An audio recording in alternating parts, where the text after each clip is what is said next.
It's February March 25 paper 1 variant 2। आवाज आ रही है मेरी? विच क्वांटिटी इज स्केलर क्वांटिटी? तो कह रहा है कौन सी क्वांटिटी स्केलर क्वांटिटी है। गाइस यू नो दैट के वर्क इज स्केलर क्वांटिटी, बाकी सारी की वेक्टर क्वांटिटी है। What is the effect of a systematic error in on the measurement of a physical quantity? Systematic error जो है वो actual और मेजर्ड वैल्यू में डिफरेंस क्रिएट करता है। ठीक है भाई, एक्चुअल और मेजर्ड वैल्यू में डिफरेंस क्रिएट करता है। अब ये कह रहा है पहला पॉइंट कि it limits the precision of the measured value. Precision को लिमिट कैसे करेगा भाई, जरा समझना। प्रिसीजन का मतलब होता है कि वैल्यूज मस्ट बी क्लोज। ठीक है, वैल्यूज क्या हो, ऐसे एक टारगेट वैल्यू है उसके अंदर वैल्यूज आ रही हैं, एक टारगेट है उसके अंदर वैल्यूज कहीं पे लिमिट कर रही हैं, इधर इधर इधर इधर इधर। ठीक है, अब प्रिसीजन जो है ये लिमिट हो रही है इस जगह पे। ठीक है, अगर सिस्टमैटिक एरर होगा तो अगर मिसाल के तौर पर इन सारी वैल्यू फर्क फर्ज करो, कोई वैल्यू 2 है, कोई 3 है, कोई 5 है, कोई 7 है, कोई 9 है, सब 10 के अंदर अंदर एक 0 से 10 के बीच में वैल्यूज आ रही हैं, सारी क्लोज वैल्यूज है। ठीक है, अगर सिस्टमैटिक एरर होगा तो हर वैल्यू में गलती होगी। यानी यूं होगा, मिसाल के तौर पे +1 मार्क की गलती है, यानी कि यूं समझो कि एक तुम्हारे पास मेजरिंग स्केल है, उस मेजरिंग स्केल में उसका जो जीरो है वो जीरो मिसप्रिंट हुआ हुआ है और वो 1 से स्टार्ट हुआ है, फॉर एग्जाम्पल सिस्टमैटिक एरर है। तो अब तुम क्या करोगे, तो चूंकि वो 1 से स्टार्ट हो रहा है तो हर वैल्यू में से तुम एक माइनस करोगे। अब 1 माइनस करने का मतलब ये है सिस्टमैटिक एरर। अब जो 2 होगा वो 1 वैल्यू होगी, 3 वाली 2 हो जाएगी, 5 वाली क्या होगी 4 हो जाएगी, 7 वाली क्या हो जाएगी 6 हो जाएगी, 9 वाली 8 हो जाएगी। अभी भी सारी वैल्यूज एक दूसरे से क्लोज ही हैं। तो इसका इसका इससे कोई फर्क नहीं, प्रिसीजन पे कोई इम्पैक्ट ही नहीं है इसका। ना वो लिमिट कर रहा है, ना वो उसको छेड़ रहा है, कुछ भी उसके साथ नहीं कर रहा। सही है, सो ए भी इनकरेक्ट हो जाएगा। ठीक है, so it limits the range of the values obtain in repeated measurements. ठीक है, रेंज ऑफ द वैल्यूज को भी लिमिट नहीं करेगा, सारी वैल्यूज को अल्टर करेगा, रेंज वही रहेगी, लिमिट करने की कोई जरूरत नहीं है उसको। ठीक है, आ रही बात समझ में? वो कह रहा है कि it result in repeated measurements having different values from each other. ठीक है, तो जैसे सी बीन जो है वो गलत हो जाता है। ले देखिए आपके पास जो आंसर आता है वो आपके पास डी आता है, इसमें वो कह रहा है कि it results in the measured value. ठीक है, being different from correct value. ठीक है, करेक्ट वैल्यू से उसकी जो मेजर्ड वैल्यू है उसको ये डिफर कर रहा होता है। ठीक है, बिल्कुल सही है, एरर का काम ही है ये, और सिस्टमैटिक एरर का भी एग्जैक्टली यही काम है। ठीक है, डी इसका करेक्ट आंसर है। A car is accelerated by a constant resultant force of 300 Newton. Constant resultant force का मतलब उसकी एक्सेलरेशन भी कांस्टेंट है। ठीक है, और 5 सेकंड टाइम दिया हुआ है। The variation with time T of the velocity, the variation with time t of the velocity in centimeter per second of the car is shown. What is the mass of the car? So भाई ये velocity time graph है, और velocity time graph का अगर आप gradient find करने में कामयाब हो जाते हैं तो ये आपको acceleration दे देता है। करेक्ट नहीं, आप यहाँ से यहाँ तक निकाल लीजिए, इसका जो gradient है वो फाइंड कर लीजिए। So this would be rise। ठीक है, this would be your rise, this would be your run। So rise कितना है 150 -30 करिए तो ये 120 आता है, और ये 5 -0 कीजिए, ये आपका क्या आएगा 5 ही देगा। सो ऊपर 120 है। ठीक है, वो 120 सेंटीमीटर पर सेकेंड है। सो आप कैसे निकालेंगे, 120 इंटू 10⁻², और ये मीटर में कन्वर्ट हो जाएगा, और नीचे 5 है। क्लियर? सो ए की वैल्यू मेरे ख्याल में हाँ बिल्कुल सही है, 0.24 है। मैं कैलकुलेटर भी यूज कर लेता हूँ, 0.24। So resultant force equals to mass time acceleration. So mass कितना दिया हुआ है, इसने मास पूछ रहा है। ठीक है, सो मास को एक तरफ करो तो resultant force divided by acceleration 300 Newton divided by 0.24। जी बताइए क्या 1250 पॉइंट सेम का होगा, ठीक बिल्कुल होगा। सही है, बिल्कुल सही है। टू सिग्निफिकेंट फिगर में यही आंसर है। An aircraft initially stationary on a runway takes off with a speed of 85 km per hour in a distance of no more than 1.2 km. What is the minimum constant acceleration necessary for the aircraft? ठीक है, तो जाहिर सी बात है minimum acceleration जिससे वो fly करना शुरू करेगा। तो यानी कि यहाँ तक पहले वो ऐसे स्विम करो कि वो सीधा जा रहा था, अब वो यहाँ से कहीं से फ्लाई कर रहा है, शुरू किया उसने फ्लाई करना। तो ये कोई पॉइंट है, इस पॉइंट की वो बात कर रहा है। यहाँ पे वो कह रहा है कि उसकी मैक्सिमम बेसिकली एक्सेलरेशन क्या है, और यहाँ पर उसकी फाइनल वेलोसिटी दी हुई है 85 किलोमीटर पर आवर। अब आपको 85 किलोमीटर पर आवर को सबसे पहले मीटर पर सेकंड में कन्वर्ट करना है, क्योंकि रिजल्ट सारे का सारा मीटर पर सेकंड के अंदर मौजूद है। So what you need to do, 85 kilometre per hour है, क्या करेंगे भाई, इसको डिवाइडेड बाई 3.6 कर दीजिए, 23.61। ठीक है, मीटर पर सेकेंड है, ये उसकी फाइनल वेलोसिटी है। वाइल इनिशियल वेलोसिटी वाज 0, और उसने क्या बोला है कि जो डिस्टेंस है वो है 1200 मीटर। क्लियर? और तो कुछ नहीं गिवन है। तो वो कह रहा है what is the minimum constant acceleration, acceleration पूछ रहा है। So you need to use the formula 2a square minus, आप यूज कर लो भाई। सो तुम्हें एक्सेलरेशन निकालनी है, so acceleration is equal to क्या हो जाएगा, v स्क्वायर माइनस, अच्छा इनिशियल वेलोसिटी क्या है, 0 है तो 0 ही कर लो, फाइनल 23.61 का स्क्वायर है, ठीक है, 0 का square divided by 2 multiply by 1200, ठीक ठीक, 0.23 मीटर पर सेकेंड स्क्वायर, ये करेक्ट आंसर है। क्लियर हो गया सबको? ठीक है। An object is fire upward from horizontal ground. The object has an initial velocity of 20 meter per second at an angle of 45 degree to the horizontal. Clear है? वो कह रहा है कि 20 मीटर पर सेकंड उसकी इनिशियल वेलोसिटी है, ये बात ध्यान से सुनना, इनिशियल वेलोसिटी है 20 metre per second at an angle of 45 degree to the horizontal, air distance जो है वो नेग्लिजिबल है, which statement describe the speed of the object after it is fire until immediately before it reaches the ground again. अब मेरी बात ध्यान से सुनना भाई साहब, कभी इसका तुम लोगों ने ग्राफ देखा है? जरा ग्राफ चेक कर लो इसका, जो ग्राफ फर्स्ट करें projectile, level to level projectile है, यानी प्रोजेक्टाइल का हाल कुछ यूं है भाई, ठीक है, ये सीन है। अब ये आपको पता चल गया, अब इधर देख लो, भूल के बैठे हो, वर्टिकल वेलोसिटी का ग्राफ कुछ आपको पता है इस तरह का होता था, याद है?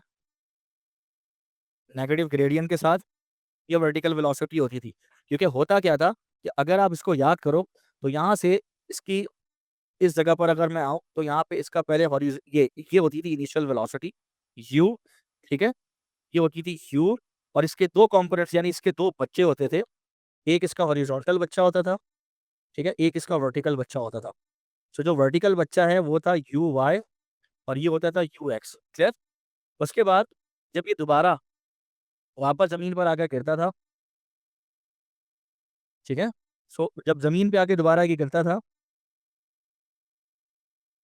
ठीक है, सो यहाँ पर इसका ये डाउनवर्ड इसकी ये वेलोसिटी होती थी। अगर आप याद करें मैंने आपको क्या बताया था, ये इसका वी वाई नेगेटिव में होता होता था, ठीक, और मैंने एक और चीज़ आप लोग को बताई थी, ठीक है, कि ये इसका हॉरिजॉन्टल कंपोनेंट है, ठीक है, पी एक्स, जो थ्रू आउट सेम रहता है, क्योंकि एयर डिस्टेंस जो है वो आपने इग्नोर कर दी है या अकाउंट में ही लेकर नहीं आया उसको, ये सारी बातें हमने बताई थी। और इस वक्त जो इसका रिजल्टेंट होता है वो कुछ इस डायरेक्शन में होता है, ये सिर्फ बता रहा हूँ इसलिए हमें टाइम लग रहा है साथ साथ। क्लियर है?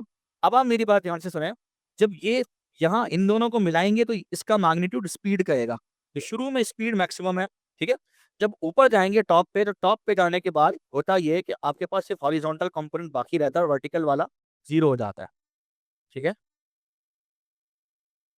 सिर्फ हॉरिजॉन्टल वाला बाकी रहता है, वर्टिकल जीरो, यानी हॉरिजॉन्टल आपका यू एक्स जो है वो बाकी रहेगा और वर्टिकल कंपोनेंट आपका क्या हो चुका होगा, यू वाई आपका जीरो हो चुका होगा। क्लियर? आ रही बात समझ में? इसका मतलब है कि इनिशियल अगर आपका 20 था मीटर पर सेकेंड, तो ऊपर जाके वो 20 जो है कौन सा था, वो 20 ये यू था। जब वो बात कर रहा होता है ना कि इनिशियल वेलोसिटी, तो बेसिकली वो इसका और इसका क्या वो बात कर रहा होता है, इन दोनों का जो वेक्टर सम होता है उसकी बात कर रहा होता है। इनिशियल ये 20, ठीक है, और इसी 20 इस मैग्नीट्यूड को स्पीड कहते हैं। तो इनिशियल ये 20 वैल्यू थी, लेकिन जब टॉप पे ऊपर गए तो यू वाई जो है उसका इंतकाल हो गया, इन्ना लिल्लाहि व इन्ना इलैहि राजिऊन हो गया, उसकी डेथ हो गई, तो बचा क्या, सिर्फ यू एक्स बचा। इसका मतलब है ऊपर जाके जो वेलोसिटी है, मतलब जो उसकी स्पीड है, वो 20 से डिक्रीज होगी, लेकिन कुछ ना कुछ वैल्यू रहेगी क्योंकि यू एक्स अभी भी मौजूद है। सो ऊपर टॉप पे जाके उसकी कोई ना कोई स्पीड मौजूद होगी, वो यू एक्स की फॉर्म में होगी। क्लियर है?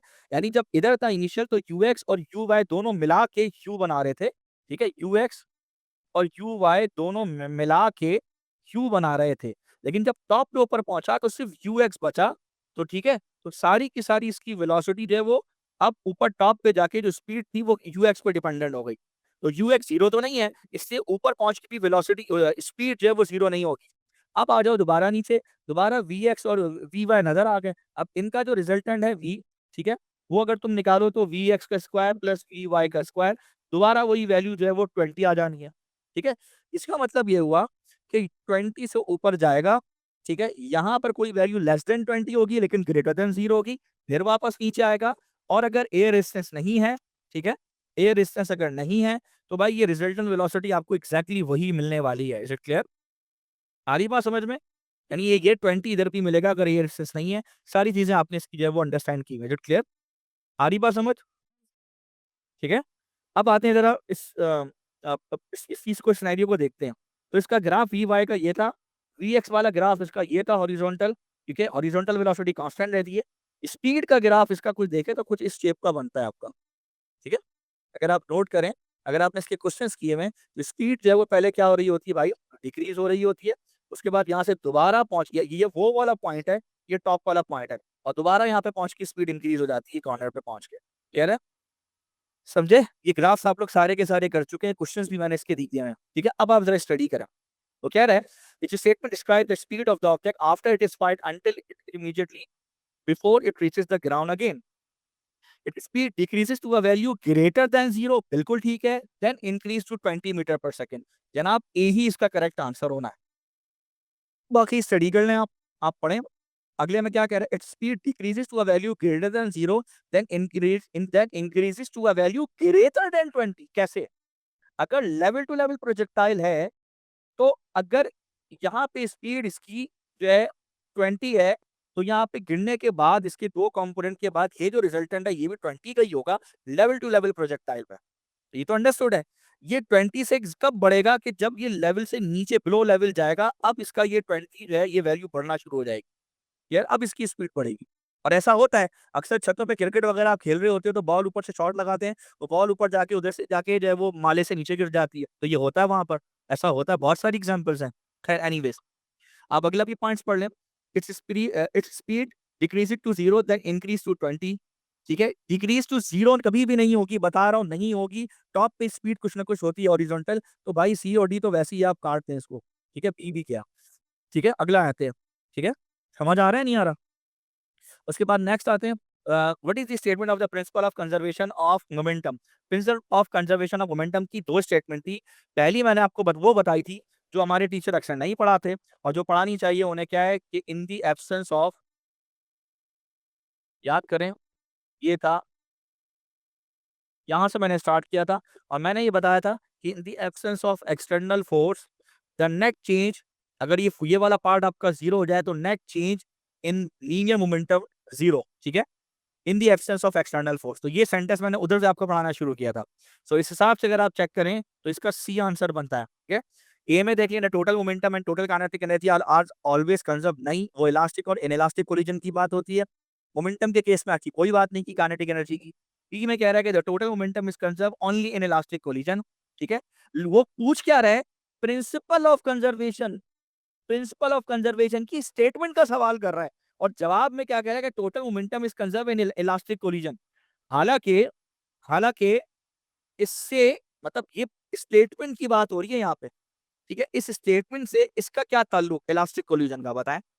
ठीक है, वो तो उसके अंदर हम डिस्कस कर रहे होते हैं फर्दर। ठीक है, दूसरी बात है कि इलास्टिक कोलिजन की अगर बात की जाए तो दोनों चीजें कंजर्व होती हैं, काइनेटिक एनर्जी भी और मोमेंटम, तो ये और दोनों तो गए। ही में the total momentum of each object in the system is the product of mass, अस्तगफिरुल्लाह। एक स्टेटमेंट की बात कर रहा है और बातें इसकी देखो। भाई ये एक ऐसा सवाल है जो क्वेश्चन आपको लाजमी तंग करने वाला है। ठीक है, अच्छा, अब इस क्वेश्चन को देखें। ऑब्जेक्ट्स पी एंड क्यू, ठीक है, form an isolated system, isolated system है, ठीक है, और law of conservation of momentum लगेगा, लीनियर मोमेंटम। ठीक है, object P has a mass of 6 kg and is moving at the speed of 3 meter per second. Object Q has a mass of 2 kg and is moving at a speed of 4.2 meter per second at an angle of 35 degree to the part. Objects P and Q collide when stick together. शाबाश। ठीक है, टकराए, टकराने के बाद एक दूसरे में चिपक गए, शाबाश। What is the magnitude of the component of the final momentum of the combined object in the original direction of part P? सवाल बड़ा टाइट है भाई। सवाल क्या है, सवाल देखें कि भाई एक बात तो चले मान लिया आपका ये है, ठीक है, इसको थोड़ा-सा मैं बना देता हूँ। ठीक है, एक बात आपका ये है, एक बात ये है, क्लियर? मतलब पार्ट कह रहा हूँ, एक्सिस, 2 एक्सिस है, क्लियर? अब मसला ये है कि एक्सिस 2 हैं, ठीक है, ओके फाइन। अब इन 2 एक्सिस में से पी की डायरेक्शन कौन-सी है? पी की डायरेक्शन ये है और ये बेसिकली मैं अगर बताऊँ, ये वाई एक्सिस हो जाएगा, ठीक है? और इसको आप एक्स एक्सिस कह दें, क्लियर? अच्छा, अब सीन कुछ यूँ है कि भाई साहब एक इधर से फोर्स मोमेंटम आ रहा है, यहाँ से आ रहा है, जब टकरा के स्टिक करेंगे, आपका क्या ख्याल है किस डायरेक्शन में जाना चाहिए? मेरा ख्याल है इसको इस डायरेक्शन में जाना चाहिए टकराने के बाद। आप बताइए, आपको क्या ख्याल लगता है किस डायरेक्शन में जाएगा ये? अगर आप इसका रिजल्टेंट वेक्टर बनाएँ, तो इसकी वेक्टर डायग्राम से भी आप इसको समझ सकते हैं और वेक्टर डायग्राम से समझना कोई दिक्कत वाली बात नहीं है, ठीक है? ये आप यहाँ पे वो बना लीजिए, ठीक है?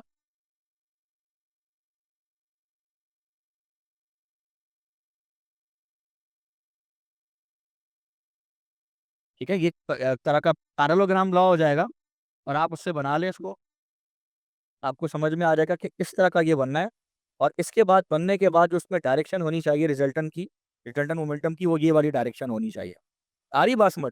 तो मैं पश्तो में नहीं कह रहा था, मैं सही बोल रहा था कि जब ये इधर से आके इसको हिट करेगा, इधर से आके और जब स्टिक करने के बाद मिल जाएँगे आगे, तो इस डायरेक्शन में आगे कहीं बढ़ेंगे। तो मैं अपनी जगह बिल्कुल सही कह रहा था। आ रही बात समझ में या नहीं आ रही है? क्लियर है? सबसे पहले आपको पता है, सबसे पहले कौन है? ठीक है? आपको पता है कि इसके अंदर 2 इक्वेशंस बनाएँगी हमारी, एक हॉरिज़ॉन्टल कंपोनेंट की, एक वर्टिकल कंपोनेंट की बनी। क्लियर है? ठीक है? तो हॉरिज़ॉन्टल और वर्टिकल कंपोनेंट की ज़रा इक्वेशंस बना लेते हैं। ठीक है? सो मैं यहाँ से सबसे पहले इसको हटा दूँ, ठीक है?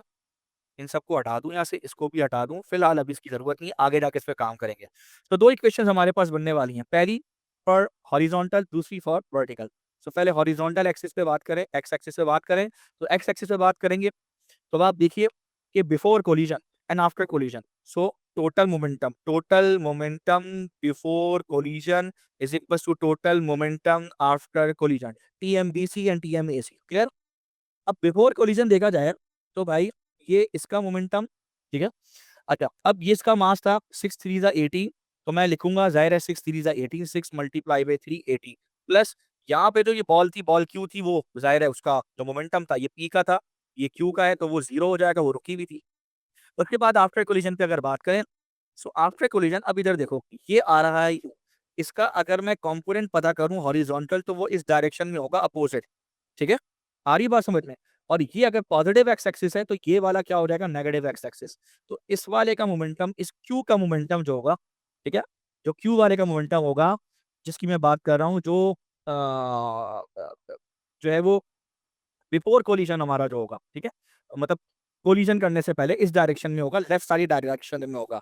ठीक है? सो अब लेफ्ट वाली डायरेक्शन का मतलब ये होगा कि ये है 2, ठीक है, और इसकी वेलोसिटी है 4.2। सो तुम 2 मल्टीप्लाई पे 4.2 करो तो ये 8.4 आता है। सो इस डायरेक्शन में ये 8.4 है, इसका ये वाला कंपोनेंट, हॉरिजॉन्टल कंपोनेंट निकालना है तुमने। ठीक है? ताकि ये एक्स एक्सिस पे आता है। सो ये हो जाएगा माइनस का 8.4 और कॉस ऑफ 35 डिग्री। क्लियर है? माइनस का 8.4 कॉस ऑफ 35 डिग्री, ये इसका हॉरिजॉन्टल कंपोनेंट होगा। ठीक है? इसको लिख लो। तो मैं यहाँ पर आगे लिख रहा हूँ, इस जगह पर, ठीक है? अच्छा, ये ये इनिशियली जो बॉल क्यू है वो उसका मोमेंटम 0 नहीं है। इनिशियल बॉल क्यू यूँ आ रही है, इस डायरेक्शन में आ रही है, स्टेशनरी नहीं है। इसको ये क्या होगा, माइनस का 8, मैं तरीके से लिख देता हूँ यहाँ पे। ठीक है? ठीक है? और ये क्या हो गया, ये 2 है, ये इसका वेलोसिटी है, तो 2 मल्टीप्लाई बाई 4.2, ठीक है? Cos of 35 degree. क्लियर? ठीक है? इज इक्वल्स टू, अब आफ्टर कोलिजन की बात करते हैं। सो आफ्टर कोलिजन ये वाली और ये वाली स्टिक हो गई, तो दोनों के मासेस ऐड हो गए, तो दोनों के मास ऐड हो गए, इधर कहीं जाएंगे, तो दोनों के मास 2 + 6 कीजिए, तो 2 + 6 कीजिए, दोनों के मासेस ऐड हो गया। ठीक है? दोनों स्टिक कर रहे हैं। अब दोनों की वेलोसिटी आपको पता है इस डायरेक्शन में जा रही है, तो इसकी फाइनल वेलोसिटी कोई v होगी, और इसका एंगल यहाँ से कोई होगा, कोई एंगल को थीटा कर लीजिए आप। सो आपका जो फाइनल वेलोसिटी होगी वो हो जाएगी v, लेकिन चूंकि हॉरिजॉन्टल एक्सिस पे बात कर रहे हैं तो आप हो जाएगा v cos ऑफ थीटा। आ रही बात समझ में या नहीं आ रही है? क्लियर है? हेलो? जी। ठीक है? अब आप सॉल्व कीजिए, तो ये हो गया 6 3 ज़ा 18 प्लस, सॉरी, ये माइनस था ना, अपोजिट डायरेक्शन में था। सो यहाँ पे माइनस आएगा। So minus 8.4 cos of 35 degree. जी, मुझे कोई आंसर बताएगा? जी, कोई मुझे आंसर बताएगा? सर 11.12 आ रहा है। 11.12 किलोग्राम मीटर पर सेकंड। बेटा ये आंसर आ गया आपका। ये आंसर आ गया है। अब आप सोचे कैसे आ गया? भाई साहब वो फाइनल वेलोसिटी है। अगर मैं इसको टोटल मास से मल्टीप्लाई कर दूं, यानी इसको अगर मैं इस वेलोसिटी को 8 से मल्टीप्लाई कर दूं, जो दो टोटल मास है, और उसका कॉस लगा दूं, तो इसका इस डायरेक्शन में कंपोनेंट नहीं आ जाएगा? आ जाएगा? आएगा नहीं आएगा? फिर समझो, फिर से। ये फाइनल वेलोसिटी की डायरेक्शन है v।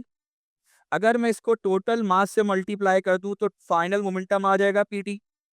और अगर इस पी टी को मैं कॉस थीटा से मल्टीप्लाई कर दूं, सो मेरे पास पी टी का ये वाला यानी पी टी कॉस थीटा ये वाली डायरेक्शन में ये हॉरिजॉन्टल एक्सिस में नहीं आ जाएगा वेक्टर? जी सर, आ जाएगा। आ जाएगा।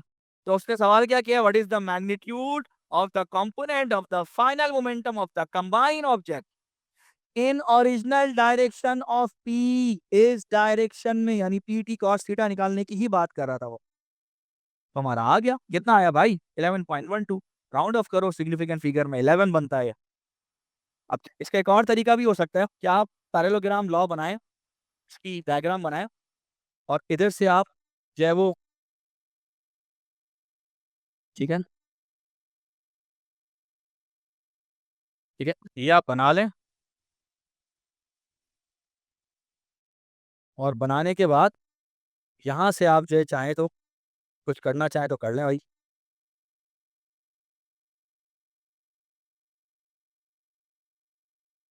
ठीक है, ये बना लें, और देखें आप चाहें तो साइन लॉ या कोसाइन लॉ लगा के आप काम कर सकते हैं। सामने ये 35 डिग्री है, सामने वाला भी आपका क्या हो जाना है, 35 डिग्री हो जाना है।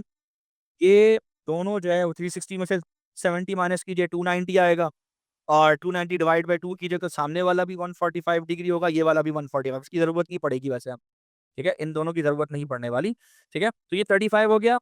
ये वाला पार्ट जो है आपका, ये वाला पार्ट जो है आपका, ये हो जाएगा 4.2 इंटू 2 कीजिए तो ये 8.4 हो जाएगा। और क्या आपके पास नीचे वाला जो है वो 6 3 ज़ा 18 हो जाएगा। सो आपके पास 18 है, 8.4 है, 35 है, ये सामने वाला रिजल्टेंट निकाल लीजिए आप। ठीक है, और उसके बाद साइन लॉ लगा के इसका यहाँ से ये एंगल, यहाँ से इसका ये एंगल पता कर लीजिए, ये वाला। ठीक है, ऐसे भी हो सकता है। ठीक है, तो उससे फिर आपका ये कंपोनेंट निकल आएगा, खत्म। दोनों तरीके बिल्कुल वैलिड हैं, दोनों से आप रिजल्ट लेके आ सकते हो। क्लियर? आ रही बात समझ में? आगे चलते हैं, नेक्स्ट क्वेश्चन के ऊपर चलते हैं। क्वेश्चन नंबर 8 में भी प्रॉब्लम है, जरा समझिएगा। क्वेश्चन नंबर 8 में प्रॉब्लम इस वजह से, 2 रीजन है। पहला रीजन है, वो कह रहा है कि an astronaut of a mass and in a spacecraft experiences a gravitational force F is equals to mg and stationary on the launch pad. Launch pad पे वो खड़ा हुआ है तो उस पे लगने वाली ग्रेविटेशनल फोर्स mg है। ठीक है, बात समझ में आती है? ठीक है, what is the gravitational force on the astronaut when the spacecraft is launched vertically upward with an acceleration of 0.2 g. Sir इसका आंसर फिर भी एमजी नहीं रहेगा? जी, एमजी ही रहना चाहिए। मेरा भी मानना ये इसका आंसर एमजी ही होना चाहिए, क्योंकि वो ग्रेविटेशनल फोर्स की बात कर रहा है। मेरे हिसाब से एमजी ही है। मैं एमजी पर ही मुत्तफ़िक हूँ। मैंने कहा ना, मैं तो, ये ऐसा नहीं है कि एपरेंट वेट होता नहीं है, होता है, लाज़मी होता है। वो एपरेंट वेट वो वेट होता है जो आप फ़ील कर रहे होते हो। क्लियर हो गई बात? ये वो वेट है। तो मेरे हिसाब से मेरा अपना वोट अगर जाता तो बी ऑप्शन पे जाता। अब चूँकि ज़ाहिर है और ओपिनियंस भी हैं, टीचर्स की मार्क स्कीम अभी तक अवेलेबल नहीं है, तो मैं दूसरे ओपिनियन पे भी बात करके आपको बता देता हूँ। ठीक है? Let's talk about it. फर्ज़ करो कि ये एक एलिवेटर है, ग्रेविटेशनल फील्ड पे कभी बी फेस नहीं हो सकता। ठीक है, इसको ऐसा कर लेते हैं, यहाँ पे थोड़ा छोटा कर लेते हैं, ऐसे। ठीक है, इसको यहाँ से कहीं इधर ले आते हैं। क्लियर? साइड में कर लेते हैं। ठीक है, अब मामला ये कि ये ऊपर की तरफ कहीं जा रहा है, रॉकेट जा रहा है, तो जाहिर है कि रॉकेट जो है वो इंजन का थ्रस्ट तो लगाएगा ना। इसको तुम एफ के साथ छोटा सा टी लगा दो, थ्रस्ट ऑफ द इंजन। अब अगर रॉकेट नहीं है, मान लो ये एलिवेटर है, तो एलिवेटर में टेंशन फोर्स तो होगी ना यार। तो आप टेंशन बोले, थ्रस्ट बोले, दोनों अपवर्ड फोर्स है जो उसको एलिवेटर को ऊपर खींच रही है। अच्छा, आप खड़े हैं इसके अंदर, ठीक है, और आपका जो वेट है वो कहाँ है? ज़ाहिर है कि वो डाउनवर्ड एक्ट कर रहा है, क्लियर है? डब्ल्यू है, क्लियर? अब सवाल है कि अगर आप वो अपवर्ड जा रहे हैं, अपवर्ड एक्सेलरेट कर रहे हैं, तो 0.2 जी से, इसका मतलब है रिजल्टेंट फोर्स की डायरेक्शन कहाँ होगी भाई? अपवर्ड होगी। अंडरस्टूड है? यस और नो? सो हम रिजल्टेंट फोर्स अगर कैलकुलेट करें तो resultant force is equal to, ठीक है, अपवर्ड यानी टेंशन या थ्रस्ट ऑफ द इंजन कह लो, कुछ भी कह लो। इंजन का थ्रस्ट है, अगर अगर रॉकेट है तो थ्रस्ट ऑफ द इंजन है, और अगर एलिवेटर है तो उसमें कॉर्ड की टेंशन है। ठीक है, उसमें से आप निकाल लो क्या? वेट, डब्ल्यू निकालो। क्लियर? आ रही बात समझ में? अब आप थ्रस्ट को एक तरफ रखो और रिजल्टेंट फोर्स में ले जाके इसको ऐड करा दो। जब आप वहां जाके ऐड करोगे तो रिजल्टेंट प्लस डब्ल्यू करो, रिजल्टेंट होता है m a plus m g. ठीक है, सो एम, इसमें से आप कॉमन ले लो, मास कॉमन ले लो, और ए प्लस जी हो जाएगा। क्लियर? सो मास अपनी जगह पे रखो, ठीक है, और ए की जगह आपने कितना दिया हुआ है? ए की जगह इसने 0.2 जी, तो 0.2 जी प्लस जी, तो ये हो जाएगा 1.2 mg। अगर ये कॉन्सेप्ट है, अगर तो ये कॉन्सेप्ट है और यही चीज, यही फील कर रहे होते हो, यही फोर्स आप, यही थ्रस्ट आप फील कर रहे होते हो, अगर तो वो इसकी बात कर रहा है, इस थ्रस्ट की बात कर रहा है, तो उस हिसाब से आंसर फिर जो है वो 1.2 mg बिल्कुल ठीक है, बिल्कुल सही है। और यही एपरेंट वेट है। और ऐसा होता है एलिवेटर के अंदर। मैं एग्जांपल दे रहा हूँ कि जब आप एलिवेटर में खड़े होते हो या रॉकेट में खड़े हो, जिस वक्त एलिवेटर ऊपर जा रहा होता है, आपका वेट आपको ज्यादा फील होता है। इसे, ये जो फील है ना, ये एपरेंट वेट है। एक्चुअल तो होगा mg ही, लेकिन जो फेल हो रहा है वो 1.2 टाइम्स ज्यादा है। ये एक्सेलरेशन पर डिपेंड करता है ऊपर। मेरी बात समझ रहे हो, नहीं समझ रहे? आ रही समझ में बात या नहीं आ रही है? हेलो, सही है। सो मेरा वोट, आई रिपीट, मेरा वोट, क्योंकि एपरेंट का वर्ड नहीं है, थ्रस्ट की बात नहीं है, टेंशन की बात नहीं है, ठीक है? मेरा ओपिनियन अगेन एमजी पे है। Let's talk about it. Question number 9 पे चलते हैं, ठीक है? क्वेश्चन नंबर 9 पे बात करते हैं। क्वेश्चन 9 कह रहा है the diagram shows a child X of mass 20 kg and a child Y of mass 15 kg, ठीक है, seated on a uniform plank, ठीक है? The plank has a mass of 7.0 kg and has a pivot at its midpoint, ठीक है? pivots का कहाँ है? midpoint के ऊपर, ओके, मान लिया, ठीक है? The plank is horizontal and in equilibrium, ठीक? Which statement about the weight of the plank is correct, ठीक है? वो कह रहा है कौन सा स्टेटमेंट ठीक है?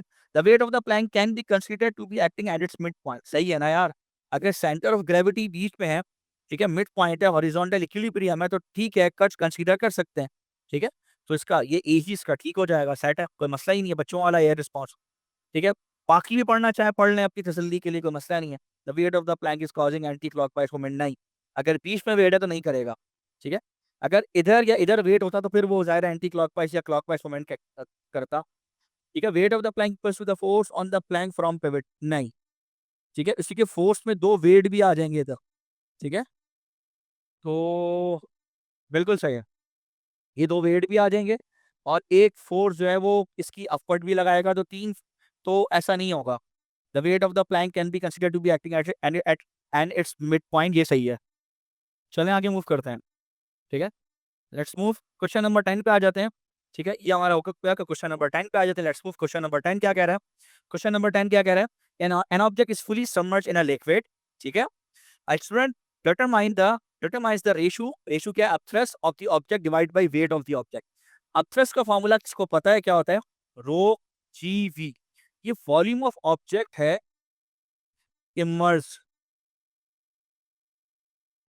डूबा हुआ अंदर, ठीक है? ये वॉल्यूम ऑफ ऑब्जेक्ट है, इमर्स, और ये डेंसिटी ऑफ फ्लूइड है, उस लिक्विड की डेंसिटी, दोनों में फर्क है। अक्सर बच्चे ये ब्लंडर करते हैं, मैं बार बार कहता हूँ ये चीज, ये दोनों चीजें अलग अलग है। अच्छा, किसी ऑफ दी ऑब्जेक्ट ने आप कह लें एमजी, मास की बात इसने कहीं की है नहीं, तो वेट ऑफ दी ऑब्जेक्ट को आप एमजी कह रहे हैं और ये मास ऑफ दी ऑब्जेक्ट है। अब आते हैं नेक्स्ट पॉइंट के ऊपर, इसके रिस्पॉन्सेज के ऊपर, इसके रेशियो के ऊपर। अच्छा, तो यूज अ डिफरेंट लिक्विड, क्या कह रहे हैं? विच single change would double the value of this ratio. भाई डबल करना है, या तो न्यूमिनेटर को डबल कर दो या डिनोमिनेटर को आधा कर दो, दोनों में से कोई एक काम कर लो। अच्छा आओ करते हैं, ठीक है? या तो न्यूमिनेटर को हमने डबल करना है, लिख देता हूं, या डिनोमिनेटर को हाफ करना है, ठीक है? डिनोमिनेटर कम करना है या न्यूमिनेटर बढ़ाना है। अब सुनो, अगला क्या? Use a different liquid that has twice the density. Liquid की डेंसिटी ट्वाइस करो, ठीक है? डेंसिटी ऑफ लिक्विड ट्वाइस करो, वॉल्यूम सेम रखो एज द ओरिजिनल लिक्विड। भाईजान अगर ये इधर देख रहे हो, ये लिक्विड की डेंसिटी है, ये लिक्विड की डेंसिटी है, इसको ट्वाइस करोगे तो रेशियो बिल्कुल हाँ ट्वाइस हो जाएगा, बात समझ आती है? तो छूटते ही ए आंसर है। मैं फिर कह रहा हूं कि वो कह रहा है मास ऑफ, ये जो ऑब्जेक्ट है उस ऑब्जेक्ट की वॉल्यूम चेंज कर रहा है, उनकी डेंसिटी चेंज कर रहा है, ठीक है? उनके वॉल्यूम के साथ खेल रहा है। लेकिन याद रखना, फिर कहता हूं, न्यूमरेटर में तुम्हारे पास क्या मौजूद है भाई? वॉल्यूम ऑफ ऑब्जेक्ट मौजूद है, क्लियर है? और डेंसिटी नहीं है, और जो डेंसिटी है न्यूमरेटर में वो डेंसिटी ऑफ फ्लूइड है, इसलिए इंपैक्ट नहीं पड़ने वाला, सही है? तो ए तुम्हारा करेक्ट आंसर होगा, ठीक है भाई? ठीक, आ रही बात समझ में? अब करके भी देख सकते हो, कोई मसला नहीं, तुम चाहो तो सारी वैल्यूज रख के भी देख।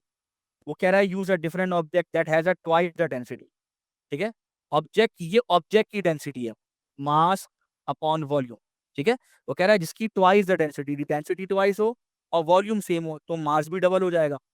अब अगर मास डबल हो गया तो ये तो रेशो कम हो जाएगा आपका। आप सोचो ना, लॉजिकली सोचो, सही है? तो सी भी गया आपका। डी पर आ जाओ। डी पर आओ, कह रहा है use a different object that has twice the volume, ठीक है, एंड सेम डेंसिटी, ठीक है? तो ये करते हैं mass upon volume, density same है, ठीक है। वॉल्यूम क्या कह रहा है, वॉल्यूम को ट्वाइस कर दो, तो आपको मास भी ट्वाइस करना पड़ेगा। अब यहाँ मास ट्वाइस करोगे डिनोमिनेटर में, तो जाहिर सी बात है ये पूरा रेशियो दोबारा डिक्रीज हो जाएगा। आ रही बात समझ में या नहीं आ रही है? नेक्स्ट है question number 11, a shop sign weighing 75 newton hangs from a frame attached to a vertical wall, ठीक है, अच्छा जी सही है।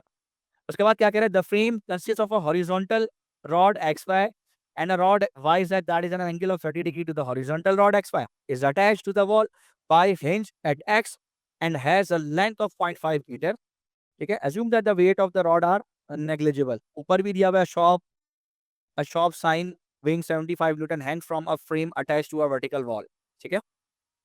what is the horizontal force exerted by the wall on the rod, wall on the rod, यहां से left side से जो wall इस पे फोर्स लगा रही है हॉरिजॉन्टल, वो निकालो, ठीक है। आपको पता है हॉरिजॉन्टल फोर्स बराबर होता है टीएक्स के, यानी टेंशन का हॉरिजॉन्टल कंपोनेंट के ऊपर, ठीक है। सो टेंशन के हॉरिजॉन्टल कंपोनेंट पे ये के इक्वल होता है। So first of all we need to calculate tension, कहीं से टेंशन निकालो। So T X is equal to H हो जाएगा। अब वो निकालने से पहले हमें पता है कि इसका एक वर्टिकल कंपोनेंट भी होगा, टी वाई होगा, ठीक है। We all are familiar with it, ठीक है। तो ये आपका हो जाएगा टी और टी के साथ वाई। अब आप देखिए, अगर आप मैं यहाँ पर पिवट अप्लाई करूँ, second condition of equilibrium apply करूँ, तो वो कहता है, वैसे तो कहता है कि sum of all the moment must be equal to zero at a point या अबाउट अ पॉइंट। तो मैं यहाँ पे लगा रहा हूँ सम ऑफ क्लॉकवाइज मोमेंट, यानी प्रिंसिपल ऑफ मोमेंट लगा रहा हूँ, वो आसान है। सम ऑफ क्लॉकवाइज मोमेंट या sum of anti clockwise moment is equal to sum of clockwise moment, clear. अब sum of anti clockwise moment में तुम्हारे पास क्या आता है, टी वाई आ जाता है, टी वाई मल्टीप्लाई बाई क्या आ जाएगा, 0.5, ठीक है। और क्लॉकवाइज में क्या होगा, 75 मल्टीप्लाई बाई 0.5, यानी अगर मैं स्केल की सूरत देखूं, तो ये इसको एंटी क्लॉकवाइज घुमाएगा और ये वाली फोर्स इसे क्लॉकवाइज घुमाएगी, यानी कि ये एंटी और ये क्लॉकवाइज, क्लियर है।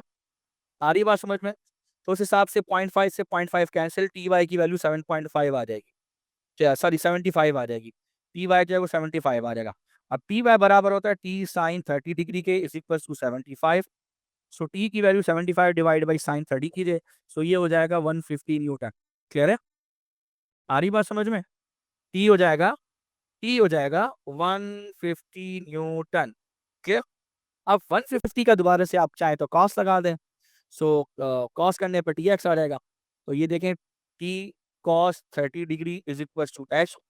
सो टी कितना आपके पास 150 कॉस 30 डिग्री, कॉस 30 साइन 60.866 होता है। तो आप सॉल्व कीजिए और एच की वैल्यू बताइए कितना निकलेगी। मैं भी कर लेता हूँ। सो 150 कॉस 30 ये हो जाएगा 129.9, तो ये 130 सी करेक्ट आंसर हो जाएगा इसका। A student takes measurement to calculate the density of a liquid in a beaker. The height of the liquid in the beaker in this, ठीक है, हाइट इतनी है, इंटरनल डायमीटर उसका डी इतना है, और अनसर्टेनिटी के साथ गिवन है mass of the liquid is 0.36, मास इसका गिवन है, मास एम गिवन है, परसेंटेज अनसर्टेनिटी पूछ रहा है, और इन कैलकुलेटेड डेंसिटी, डेंसिटी में परसेंटेज अनसर्टेनिटी पूछा है। सो आपको पता है डेंसिटी का फॉर्मूला होता है मास अपॉन वॉल्यूम। सो मास अपॉन वॉल्यूम, चूंकि वो क्या है, बीकर है, सो बीकर का वॉल्यूम किसके बराबर होता है, पाई आर स्क्वायर एच के, ऐसे ही होता है। ये वॉल्यूम होता है, बीकर क्या है, उसको हम उसकी सिलेंडर की तरह ले सकते हैं या नहीं ले सकते जी भाईजान, यही है पाई आर स्क्वायर एच है। अब अगर पाई आर स्क्वायर एच ये उसका वॉल्यूम का फॉर्मूला है, सो मैं आर की जगह लिख सकता हूँ diameter upon 2, so V is equal to pi D upon 2 का होल स्क्वायर एच, ठीक है। So pi D square upon 4 भी लिख सकता हूँ डायरेक्ट, तो मैं लिख देता हूँ यहाँ पे, नीचे लिख सकता हूँ पाई डी स्क्वायर एच अपॉन 4, तो 4 ऊपर चला जाएगा, पाई इधर रहेगा, ऊपर एम हो जाएगा, नीचे डी स्क्वायर हो जाएगा, ये एच हो जाएंगे। अब 4 और पाई को भुला दीजिए, ठीक है। अब एम है, वेरिएबल क्या क्या है, एम है, डी स्क्वायर है, उसके अलावा एच है, तीन चीजें आपके पास मौजूद है। अब इन पे डेंसिटी डिपेंडेंट है, ठीक है। सो परसेंटेज अनसर्टेनिटी इन डेंसिटी, मैं वैसे पूरी पूरी लिख भी सकता हूँ, टाइम नहीं इसलिए मैं लिख नहीं रहा। सो परसेंटेज अनसर्टेनिटी इन मास प्लस ये पावर 2 है, 2 times percentage uncertainty in diameter plus percentage uncertainty in height या इन डेप्थ, सही है। तो मास पे कितनी अनसर्टेनिटी गिवन है? मास में गिवन है 10% सबसे ज़्यादा, 10% प्लस 2 मल्टीप्लाई बाई डायमीटर में कितनी अनसर्टेनिटी है? 3%, ठीक है, प्लस हाइट में कितनी अनसर्टेनिटी है? 2%, ठीक है 18%। जी। सो 18% ये हो गया, तो ये डी करेक्ट आंसर आएगा। क्लियर है? ठीक है। क्वेश्चन नंबर 13 पे चलते, the diagram shows a uniform plank X Y of the length 4 metre and a weight 300 newton, ठीक है। आ रही बात समझ में? अब वो कह रहा है the plank rest on a fix support at its end Y and X, clear. A child of 600 newton stand in different position. ये चाइल्ड है, इसका वेट है 600 न्यूटन, ठीक है। ये अलग अलग पोजीशन पे खड़ा हो रहे हैं। The support at and x exert a force F vertically upward on the Planck. यहाँ से भी एक अपवर्ड फोर्स जारी होगी, यहाँ से भी एक अपवर्ड फोर्स जारी होगी, लेकिन इस वक्त वो सिर्फ एफ एक्स की बात कर रहा है। इसको उसने एफ लिखा हुआ है, ये बेसिकली एफ एक्स है, ठीक है। यानी एक्स से निकलने वाली फोर्स है upward, clear. What is the magnitude of F when the child stand at X and when the child stand at Y? अच्छा, जब वो एक्स पे खड़ा होगा, जरा सुनना, फर्ज करो ये बच्चा यहाँ से हट जाता है, ठीक है, और यहाँ से उठा के हम इसे खड़ा कर देते हैं यहाँ, ठीक है, इस जगह पे। अब यहाँ पे दो फोर्सेस हैं, एक तो इसका अपना वेट होगा जो डाउनवर्ड एक्ट कर रहा होगा 600 न्यूटन, ठीक है। बाकी चीजों को हम हटा देते हैं। तो एक तो इसका अपना वेट होगा जो डाउनवर्ड एक्ट कर रहा होगा जब वो एक्स के ऊपर खड़ा होगा। सो दोनों पे फोर्स निकालनी है, ठीक है। जब फोर्स आपको इस पोजीशन पे निकालनी है तो आपको पिवट यहाँ बनाना पड़ेगा लास्ट भी, ठीक है। मेरे हिसाब से आपको पिवट इस पोजीशन में बनाना पड़ेगा। सो जब आप वाई पे, अच्छा फिर एक और चीज, इसका अपना वेट भी तो होगा सेंटर में, वो वेट है 300 न्यूटन का, क्लियर। अब अगर आप पिवट इस पोजीशन के ऊपर बनाते हो तो ये पूरा प्लैंक है, इसमें ये डाउनवर्ड जा रही है फोर्स, तो ये एंटी क्लॉकवाइज मोमेंट जनरेट करेगी। ये बच्चे का वेट है, ये भी एंटी क्लॉकवाइज मोमेंट जनरेट करेगा। ये अपवर्ड फोर्स एफ है, ये क्लॉकवाइज मोमेंट जनरेट करेगी। सो टोटल दो फोर्सेस, एंटी क्लॉकवाइज एक क्लॉकवाइज, क्लियर। अब आप देखिए, तो sum of anti clockwise moment is equal to sum of clockwise moment, सही है। सो अब आप देखें एंटी क्लॉकवाइज में 300 मल्टीप्लाई बाई 2 हो जाएगा, ठीक है। ये 300 सेंटर से, ये आधा डिस्टेंस 2 है, ठीक है। प्लस ये जो लड़का खड़ा हुआ है एक्स पे, इसका वेट है 600 मल्टीप्लाई बाई 4 हो जाएगा, ठीक है। ये आपने बैलेंस किया। अब आ जाए क्लॉकवाइज के ऊपर। सो क्लॉकवाइज में आपके पास क्या मौजूद है? क्लॉकवाइज में ये जो अपवर्ड फोर्स है एफ, ये लग रही है, ठीक है, जो आपने निकालनी है। तुम एफ एक्स कर लीजिए, ठीक है, एक्स से निकल रही है इसलिए, वरना एफ की लिखिए, कोई मसला नहीं है। मल्टीप्लाई बाय डिस्टेंस कितना है इसका? 4 है, क्लियर। अब वो लेफ्ट वाले को काउंट कीजिए, जब आप उस लेफ्ट वाले को काउंट करेंगे वो कितना बनेगा? 600, और वो 2400 टोटल कितना बनेगा? ये 3000 बनेगा मेरे ख्याल में। डिवाइडेड बाई 4 करें, ये एफ एक्स आता है, ये मेरे ख्याल में 750 बनेगा कुछ, क्लियर। सो ए तो गया, सी और डी में से कोई एक आंसर हो सकता है, क्लियर। समझ आ रही है बात या नहीं आ रही है? बच्चे को अब आपने उठाकर इस पोजीशन पे लेकर आ गए, तो वो जो फोर्स है एफ एक्स, वो इसी जगह पर है, वो ही दोबारा कैलकुलेट करनी है। मैं ये नहीं मान सकता कि ये फोर्स 0 न्यूटन हो जाएगी, कुछ ना कुछ इफेक्ट रहेगा। एनीवेज कैलकुलेट करके देख लेते हैं, ठीक है। अब बच्चा आ गया इधर। अब जब बच्चा इधर आ गया, अगेन पिवट आपने कहाँ लेना है, किस पोजीशन के ऊपर लेना है, ठीक है। आपको निकालना है, एफ एक्स निकालना है। सो आप पिवट इसी पॉइंट पर लोगे, राइट साइड वाले पे, इधर ही पिवट लोगे आप, और कहीं नहीं लोगे आप, ठीक है। अब आप इसको घुमाइए, अब आप देखिए ये रहा आपका पिवट और ये रहा आपका बीम, ठीक है। बीम से ये कहाँ है? क्लॉकवाइज जाएगा, ये कहाँ एंटी क्लॉकवाइज जाएगा, और ये कहाँ जाएगा? क्लॉकवाइज। अब दो फोर्सेस हैं। सो एंटी क्लॉकवाइज के लिए क्या लगाएंगे? Anti clockwise moment is equal to sum of clockwise moment, सही है। सो एंटी क्लॉकवाइज में आपके लिए क्या है? 300 मल्टीप्लाई बाई 2, और क्लॉकवाइज में आपके पास क्या है? क्लॉकवाइज में आपके पास क्या है? एफ मल्टीप्लाई बाई 4, ठीक है। तो 600 डिवाइड बाई 4 करें तो ये अब एफ की वैल्यू 150 न्यूटन आती है, क्लियर। तो भाई मेरे ये ठीक करेक्ट आंसर हो गया। समझ आ गई बात? Which relationship is use in derivation of equation force into velocity? Power is equal to force into velocity. So उसमें डिस्टेंस अपॉन टाइम, ये रहा डिस्प्लेसमेंट अपॉन टाइम यूज करते हैं यार। Power is equal to work done upon time, तो ये F D upon T होता है, ये आपका हो जाता है टी। तो मेरे ख्याल में ये ए करेक्ट आंसर है इसका, सही है। आगे चलते हैं क्वेश्चन नंबर 15 के ऊपर। क्वेश्चन नंबर 15 बहुत अच्छा सवाल है। A block is raised from the desk at the top of a shop at the top of a slope, sorry, inclined at an angle to the horizontal, the slope has a length of L. इसको आप S भी consider कर सकते हैं, अभी हम use करेंगे formula, तो आप इसको एस कंसीडर करके चल सकते हो, ठीक है। अच्छा, और कह रहा है कि there is no resistive force, thank God, ठीक है। एफ की वैल्यू 0 हो गई। What is the speed of the block at the bottom, ठीक है, स्पीड निकालनी है। So can use this formula 2as equals to v square minus u square. Initial velocity 0 है तो 2al कर लें, s की जगह l कर लें, फाइनल वेलोसिटी v है। अब v को पलट के लिखे तो स्क्वायर रूट ऑफ 2al। अब प्रॉब्लम ये है, मसला ये है कि ये ए कहाँ से लाएं। तो अगर आपको याद है, मैंने एक इंक्लाइंड प्लेन का फॉर्मूला पढ़ाया था, g sine theta minus F upon N, याद है डायनामिक्स के अंदर ये मैंने ड्राइव करवाया था पूरा। सो चूंकि इस फार्मूले के अंदर फोर्स ऑफ फ्रिक्शन 0 है तो ये इसका 0 हो जाता है, जी साइन थीटा बचता है, ठीक है। सो आपने क्या करना है, v की जगह v is equal to square root of 2 into g into sine of theta, और ये l इधर कर लीजिए। अब g होता है 9.81, इसको मल्टीप्लाई बाय 2 करें तो 19.62 आएगा, इसका स्क्वायर रूट करें तो 4.43 बनता है। तो 4.43 ये स्क्वायर रूट से बाहर आ जाएगा, और अंदर तुम्हारे पास क्या बचेगा, l बचेगा, उसके साथ क्या बचेगा, साइन थीटा। सो 4.43 l साइन थीटा, ये p करेक्ट आंसर बनता है इसका, क्लियर है। आगे चलते हैं। वो कह रहा है skateboarder and her skateboard have a total mass of 70 kg। वो कह रहा है कि 70 kg उसका मास है। She pushes on the ground with her foot to create a forward force F of 25 Newton on herself and the and a skateboard as shown in the diagram। वो उसको forward force लगा रही है 25 Newton की। चलो भाई लगा दो 25 न्यूटन की फॉरवर्ड फोर्स। वो कह रहा है the skateboarder and the skateboard travel forward at a distance of 0. Forward at a distance of 0.5 meter before the skateboarder lifts her foot from the ground। What is the work done by F on the skateboarder and skateboard? ठीक है, मेरे ख्याल में कुछ 6 दफा तो उन्होंने ये लफ्ज यूज किया है, पता नहीं क्या करना चाह रहे हैं। अच्छा, वो कह रहा है कि वर्क डन कैलकुलेट करें। अच्छा, अक्सर बच्चों को नहीं पता, लेकिन मैं बता दूं कि भाई वर्क डन के फॉर्मूले में जो F इंटू डी आता है, ये फोर्स जो है ये रिजल्टेंट फोर्स नहीं है, ये फॉरवर्ड फोर्स है या बैकवर्ड फोर्स है। अगर वर्क डन अगेंस्ट फ्रिक्शन है, ये रिजल्टेंट फोर्स नहीं है, it is not a resultant force. So you need to put here just the force, इधर इट इज फॉरवर्ड और इट इज बैकवर्ड, जो भी जिसकी भी आप बात कर रहे हैं, ठीक। सो मैं इसको जरा मल्टीप्लाई करूँ तो 25 मल्टीप्लाई बाय जो डिस्प्लेसमेंट है यहाँ से आगे जाने का, कितना 0.5 है।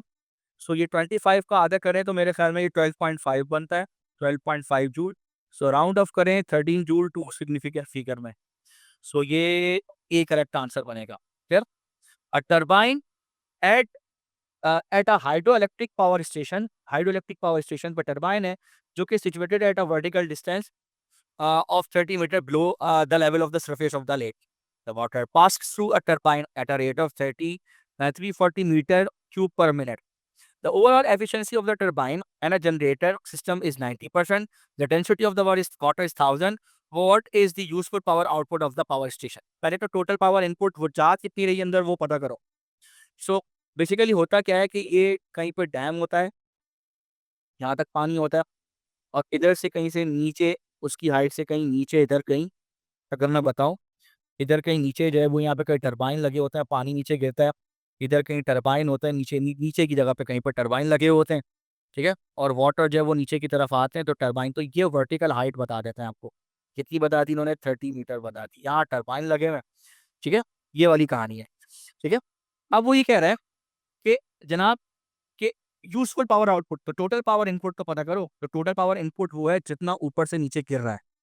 तो टोटल पावर इनपुट के लिए आपको पता है ये हो जाएगा, पावर इनपुट की अगर मैं बात करूँ तो चूंकि ऊपर से नीचे गिर रहा है, सो ये ग्रेविटेशनल पोटेंशियल एनर्जी की बात हो जाएगी। सो ग्रेविटेशनल mgh हो जाएगा, वर्क डन अपॉन टाइम हो जाएगा। सो अगर मैं उसको देखूं, सो ये हो जाएगा वर्क डन, ये कुछ इस तरह का सीन हो जाएगा, mgh अपॉन टाइम, ठीक है। अच्छा, अब अगर यानी कि ऊपर ग्रेविटेशनल पोटेंशियल एनर्जी का चेंज आ रहा है ना देखा जाए तो, और नीचे क्या हो जा रहा है, टाइम। ऊपर से नीचे गिरने पे ग्रेविटेशनल पोटेंशियल एनर्जी वो लूज कर रहा है, ठीक है। अच्छा, अब अगर मास की जगह मैं डेंसिटी इनटू वॉल्यूम लिखूं और जीएच करूं अपॉन टाइम करूं तो ये पॉसिबल है। क्यों करूं ऐसा, क्योंकि ये जो है ना वी अपॉन टी, ये रहा वॉल्यूम फ्लो रेट कहलाता है। ये वी अपॉन टी का रेशियो है लेकिन टी मिनट्स में। सो मुझे 340 डिवाइडेड बाई 60 करना पड़ेगा ताकि ये फ्लो रेट किस में आ जाए, सेकंड में। 340 डिवाइड बाई 60 करो, तो ये आ जाएगा 5.66 मीटर क्यूब पर सेकेंड। ठीक है, सो ये रेशो आ गया।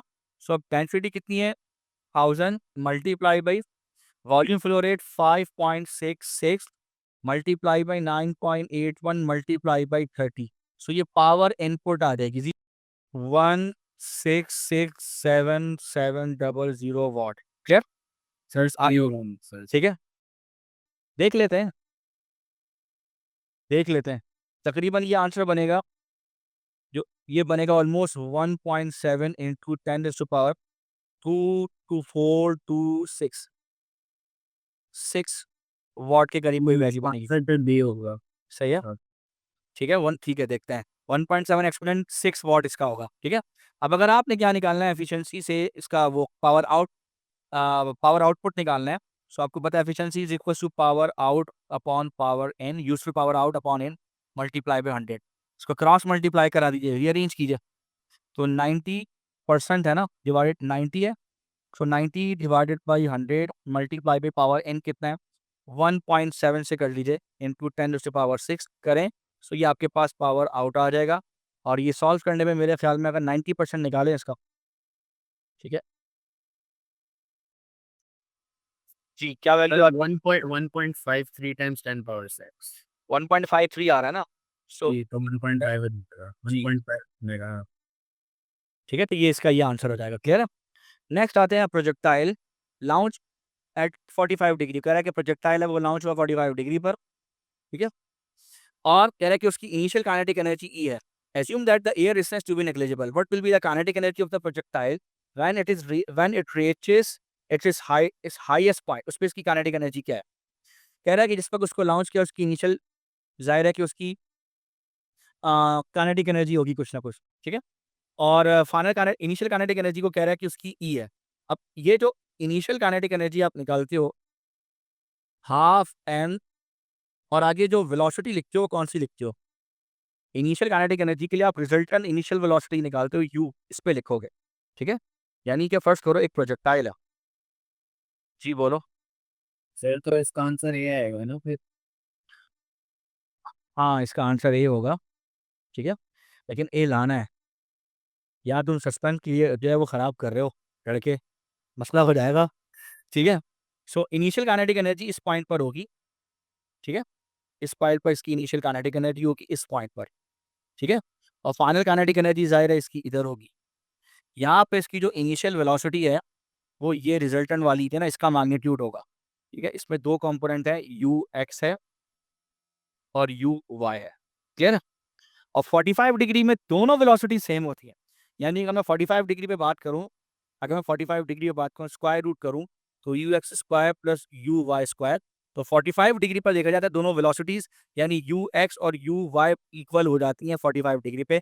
आप साइन और कॉस लगा सकते हो।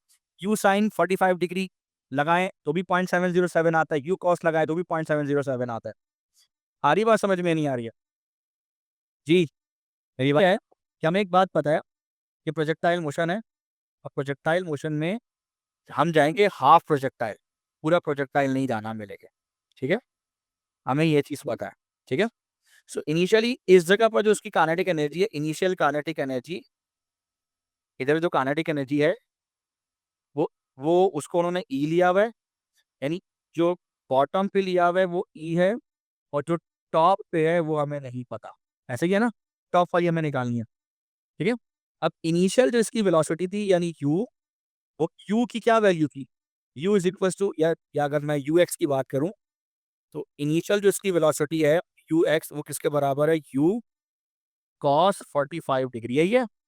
और यू वाई भी यही है, साइन 45 डिग्री। ऐसे क्या, अब दोनों की काइनेटिक एनर्जी का जरा रेशियो निकालो।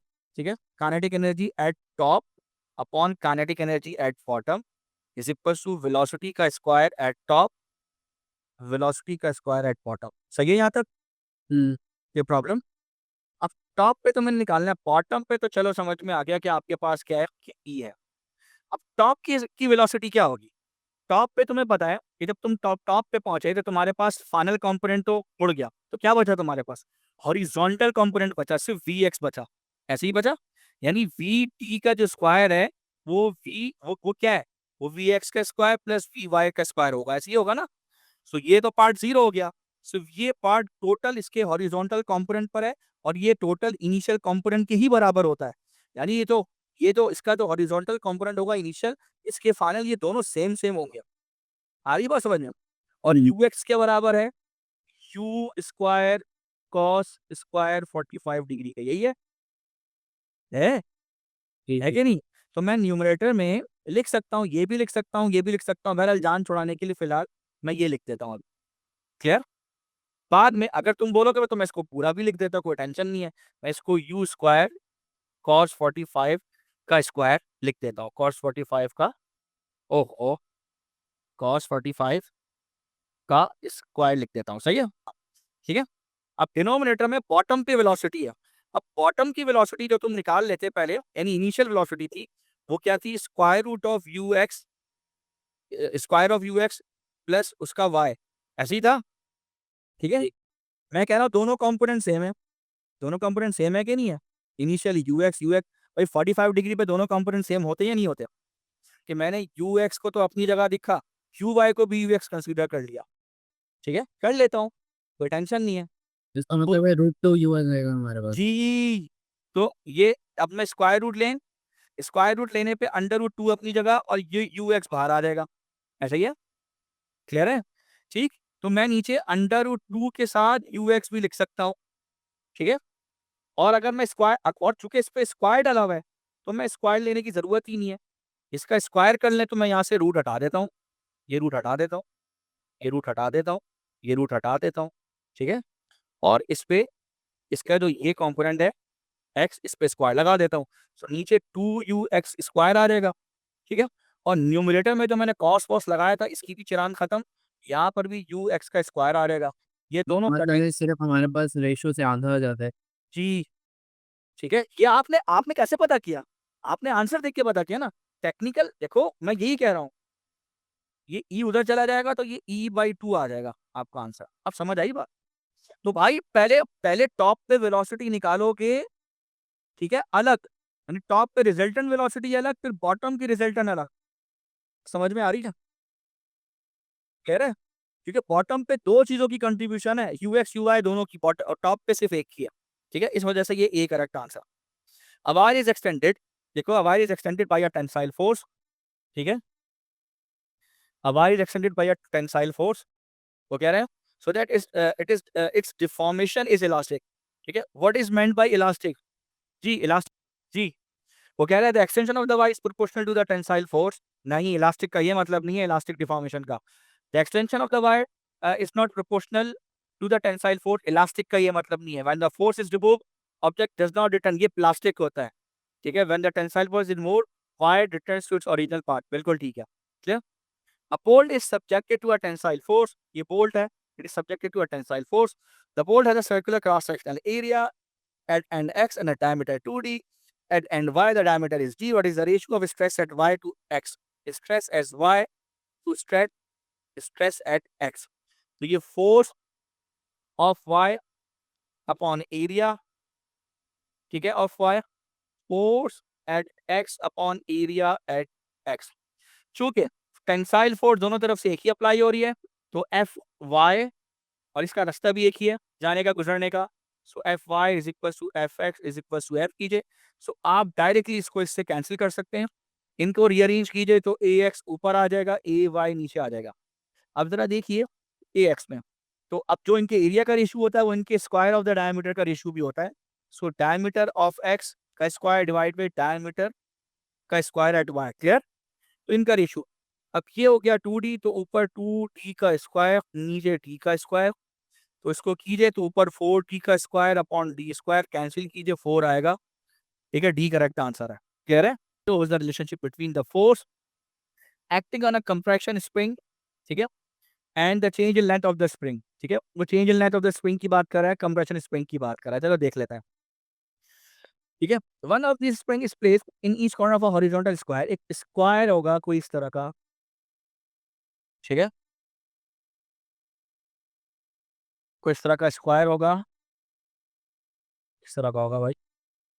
ठीक है, उसके चारों तरफ से स्प्रिंग बांध दिए होंगे।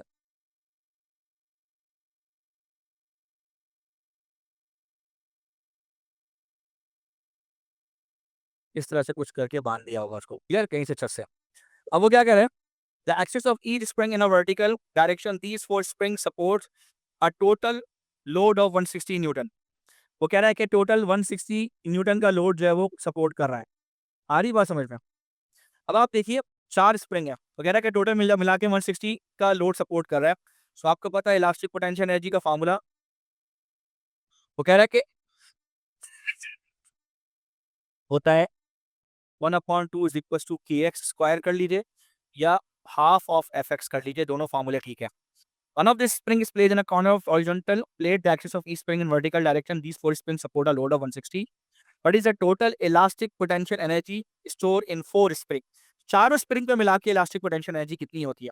तो मुझे आसान जो है वो ये लग रहा है भाई, एफ एक्स वाला, तो मैं ये कर लेता हूँ, ठीक है। अच्छा जी, मुझे क्या टोटल एक्सटेंशन पता है कितनी है? अच्छा, 160 न्यूटन का लोड है। सो जरा देख लेते हैं, 160 न्यूटन का लोड है, और 160 न्यूटन पे आप यहाँ से नीचे की तरफ आइए, तो ये कितना आता है ज़रा देखिए। 160 फोर्स पे ये क्या वैल्यू बन रही है? ये है 9.2, 9.4, 9.6, मेरे ख्याल में कुछ वैल्यू बन रही है 9.6, ठीक है। आ रही बात समझ में? ठीक है, सो ये 9.6 की है। तो ये जो रिलेशनशिप दिया हुआ है, चार स्प्रिंग का नहीं दिया हुआ, एक स्प्रिंग का दिया हुआ है, ठीक है। और अगर इसी को हम 4 से डिवाइड कर देंगे, यानी मेरे हिसाब से 9.6 डिवाइड बाई 4 करेंगे, तो ये वैल्यू बननी है 9.6 डिवाइड बाई 4 करो, कितनी बन? 2.4। तो एक स्प्रिंग में 2.4 होना है। अब सुनो, समझो क्या है भाईजान, जब एक स्प्रिंग में, समझना, ये वैसे ये ए है एक ही स्प्रिंग का, ठीक है, लेकिन जब उस जैसे चार स्प्रिंग एक लोड के साथ आप लगाएंगे, तो वो जो एक्सटेंशन होगी वो डिवाइडेड बाई 4 हो जाएगी। यानी इसको यूं समझो, मैं समझाता हूँ आसान जबान में। मैं ही कह रहा हूँ कि एक ब्रिज है, ब्रिज के 3 पिलर हैं, ठीक है। अब तीन तीन जो पिलर हैं, 3 पिलर हैं, तीनों में थर्मल एक्सपेंशन हो रहा है 3 मिलीमीटर का, और ब्रिज जो है वो थोड़ा सा ऊपर की तरफ चला गया। एक जाहिर है कि एक हाइपोथेटिकल कंडीशन है, तो मुझे बताओ ब्रिज की हाइट कितनी ऊपर गई? हो कि कंट्रैक्शन हो, जो अगर उस जैसे नंबर ऑफ स्प्रिंग 4 लगे हुए हैं, तो वो डिवाइड बाई 4 हो जाएंगे, ठीक है। सोचिए, तो ये 2.4 हो जाएगा। फोर्स कितनी है? 1/2 into 160, 160 multiply by 2.4 into 10 minus, कितनी दी हुई है? -3। जरा प्लीज कैलकुलेट करें।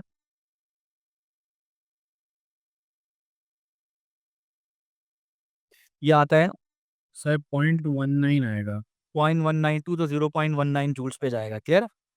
नेक्स्ट चलते हैं, which row correctly identify the properties of all electromagnetic wave. Transverse wave होती है, लॉन्गिट्यूडनल नहीं होती, फ्री स्पेस में मूव कर जाती है। Question number 23, what is the approximate range of the wavelength free space of the infrared?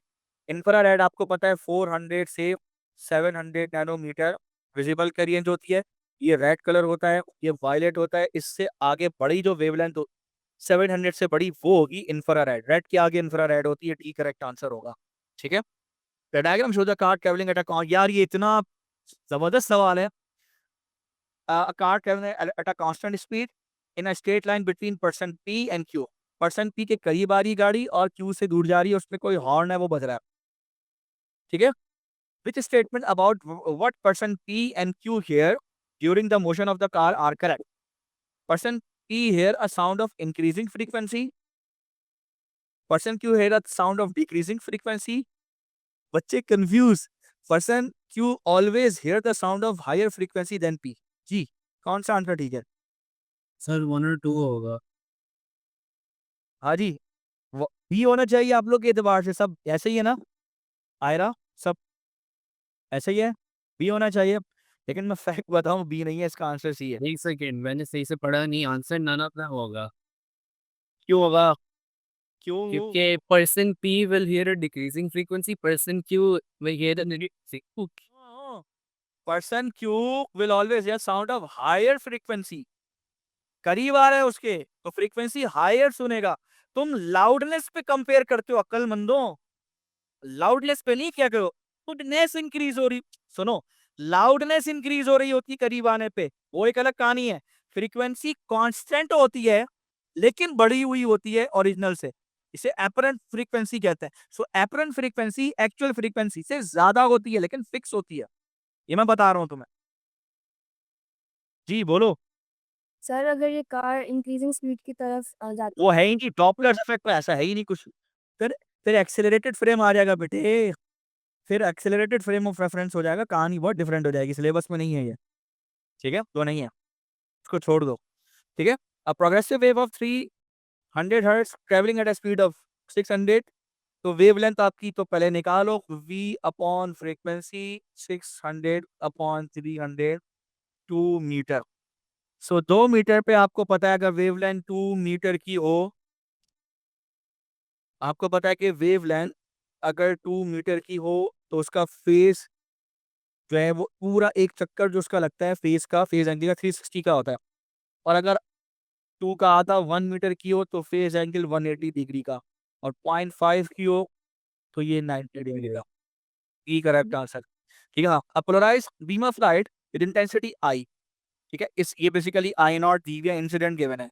Normally incident normally on a polarising filter the transmitted intensity, यानी ये आई टी है, ये है I T transmitted. The filter is rotated about the external, नहीं नहीं नहीं नहीं नहीं ट्रांसमिटेड नहीं, और फिल्टर की आई इज, अच्छा ठीक है, सारी की सारी ट्रांसमिट कर गई ना, ठीक है, सारी transmit. The filter is rotated about the normal axis through an angle of theta.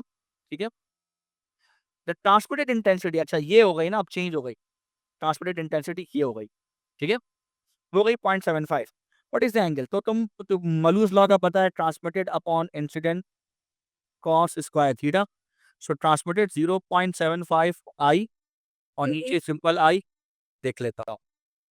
ठीक है, 0.75 स्क्वायर रूट ऑफ 0.75 करो तो cos theta, theta is equal to cos inverse करो, कॉस इनवर्स 3/√3/4 में खाली 30 बनेगा। हाँ ए है, तो ये 2 हो जाएगा। जी सर, ए, ready please. ठीक है। So light waves are emitted from two source. What is the necessary condition for an or observable interference fringes to be produced? जाहिर है कोहेरेंट होनी चाहिए ताकि फेज डिफरेंस कांस्टेंट हो, इसलिए सी करेक्ट आंसर है। The diagram shows a water wave in a shallow tank. The wave is directed through a gap in a barrier and spreads. The wavelength of the wave is much smaller than the width of the gap. The wavelength of the wave and the wavelength of the wave and the gap are both changed by small amount. Which combination change must increase the amount of spreading due to the diffraction? यानी ये spreading इनकी बढ़ानी है, so इस gap को छोटा कर दो भाई, या गैप के साइज को छोटा कर दो, या वेवलेंथ को बढ़ा दो। क्लियर, बस ये दोनों चीजें हैं।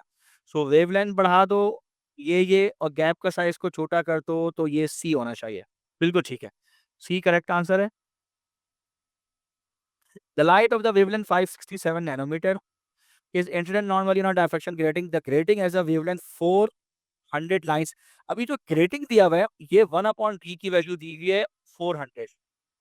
ठीक है, लाइंस पर एम एम, आप यहाँ से फटाफट जो है वो टी की वैल्यू निकालो, टी इज इक्वल टू 1/400, और ऊपर जो है वो 10⁻³ करो, जरा बताओ क्या आंसर बनेगा। नहीं नीचे ना, हाँ 10⁻³ जी, बताओ क्या आंसर बनेगा। एक्सपोनेंट -3/400 एंड 5 इंटू 10⁻²22456 -6 मीटर पर लाइन। ठीक है, ये डी की value. What is the angle between second order and the third order maximum, उसके बीच में, सेकंड और थर्ड ऑर्डर के बीच में क्या है भाई, मतलब एंगल पूछ रहा है, तो तुम्हें पता है E sine theta is equal to n lambda, theta is equal to sine inverse n lambda upon d. अब देखो डायरेक्ट लिख रहा हूँ फॉर्मूले को, theta 2 sorry theta 3 minus theta 2 का difference sine inverse 3 lambda upon d minus sine inverse 2 lambda upon d. Please solve करो, values रखो और आंसर बताओ। लैम्डा पता है, नैनोमीटर कन्वर्ट कर लो उसे मीटर में, और डी भी पता है तुम लोग को, फटाफट रखो आंसर निकालो। सो ये हो जाएगा 15.9 degree, C correct answer. Conductors, two cylindrical conductors X and Y are made from the same material. गौर करना, the conductors have equal length but Y has a smaller diameter than X. जो y का diameter है, diameter of y is less than diameter of x and both are connected in series. जबरदस्त, ताले यहाँ, ये तो काम ही आसान हो गया। ठीक है, which row compares the number of charge carrier per unit time passing through x and through y and compares the average drift speed of the charge carrier x and y। Clear? अब भाई दो, first करो, दो conductor लगे होंगे, समझाने के लिए कह रहा हूँ, एक x में लगा हुआ है और इसके साथ ही दूसरा जो है वो y वाला लगा हुआ है। ठीक है, तो एक्स का जो डायमीटर है वो थोड़ा सा बड़ा है, ऐसे मैं समझा रहा हूँ, समझाने के लिए खाली मैंने ऐसे बना दिया। अब चूंकि सीरीज में, तो सीरीज में आपको पता है करंट सेम है, तो अब फार्मूला आप जरा देखें, ड्रिफ्ट स्पीड है ना, v is equal to, formula क्या होता है, I is equal to V E N A, I equal to V E N A, V E N A, और इधर भी I equal to V E N A. Clear? अब आप देखिए दोनों में करंट सेम होगा, तो करंट सेम होने का मतलब लेफ्ट साइड पे भी V E N A, right पे भी आपका क्या, V E N A. Clear? समझ आ रही है, नहीं आ रही है? समझ रहे हो? फॉर्मूला पढ़ा है, नहीं पढ़ा ये वाला? जी सर। अच्छा, अब कहानी है कि चार्ज ऑफ इलेक्ट्रॉन तो वैसे ही कैंसिल हो जाएगा। ठीक है, और क्या चीज कैंसिल होगी? ठीक है, और अब चार्ज कैरियर की जो डेंसिटी है, number of charge carrier per unit time, यानी ये number of charge carrier per unit time की बात कर रहा है। करंट सेम है, तो number of charge carrier per unit time भी दोनों जगह पे सेम होगा, यानी एन की वैल्यू दोनों जगह पे सेम होने वाली, दोनों पे कोई फर्क नहीं पड़ने वाला। ठीक है, तो मेरे हिसाब से ये दोनों सेम है, तो इन दोनों सेम होने की वजह से ये दोनों भी कैंसिल हो जाएंगे, सेम एज। ठीक है, यानी कि ये आपका जो है आंसर बी भी हो सकता है, डी भी हो सकता है, ये दोनों नहीं हो सकते, ए नहीं हो सकता मेरे हिसाब से। कह रहे, अब दो चीजें तुम्हारे पास आ गई, डायमीटर ज्यादा है तो उसका एरिया ज्यादा, तो उसे बैलेंस करने के लिए वेलोसिटी कम। ठीक है, यहाँ पर y की बात करूं तो y में एरिया जो है वो कम है, तो उसे बैलेंस करने के लिए वेलोसिटी ज्यादा है। सो डी करेक्ट आंसर है। क्लियर है? A copper wire is 6.4 meter long, has a distance of 90.92 meter. Resistivity इतनी, what is the diameter of the wire? उसका diameter पूछ रहा है, कोई मसला ही नहीं है। आपको पता है R is equal to rho L upon area है, एरिया की जगह पाई डी स्क्वायर अपॉन 4 कर ले। So R is equal to rho L 4 upon pi D square, और डी को एक तरफ करें तो स्क्वायर रूट कर लें, सो 4 रो एल अपॉन पाई और आर। क्लियर है? इस तरह से होगा। ठीक है, इस तरह से होगा। और अब ये वैल्यू सब्स्टिट्यूट कीजिए, अब प्लीज अब आंसर बताइए। सो 4 मल्टीप्लाई बाई रो की value 1.8 times 10⁻⁻8 multiply by length कितनी, 0.92। ठीक है, डिवाइडेड बाई, ठीक है, 0.92 times 10 to the power -4. आ गई वैल्यू तुम्हारी।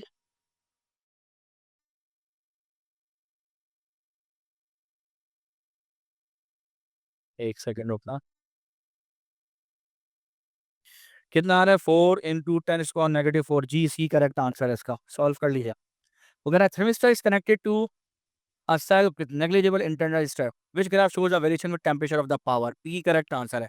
टेम्परेचर बढ़ेगा, पावर डेसिपेशन कम होती चली जाएगी, क्योंकि टेम्परेचर बढ़ने से P is equal to V square upon R है। ठीक है, और आपको पता है कि टेम्परेचर बढ़ता है तो रेजिस्टेंस जो है वो कम होती है, तो वोल्टेज जो पोटेंशियल डिफरेंस है वो तो कांस्टेंट है, एक ही सेल लगा हुआ है।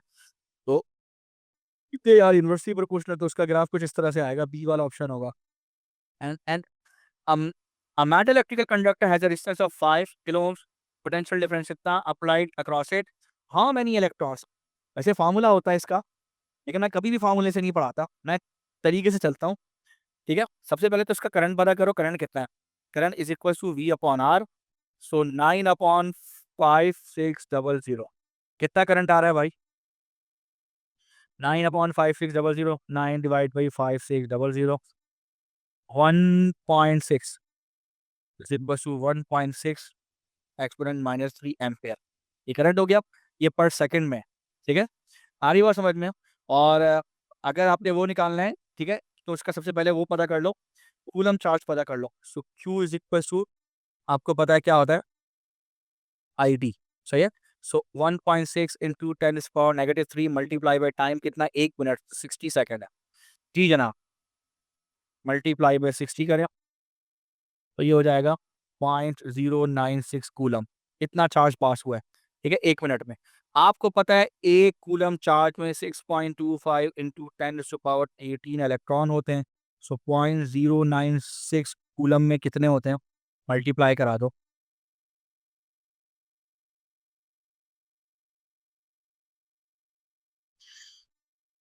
ठीक है, तो 6.25 एक्सपोनेंट 18, तो ये हो जाएगा 6.02 इंटू 10⁻, कितना, कितनी बड़ी वैल्यू आ रही है भाई।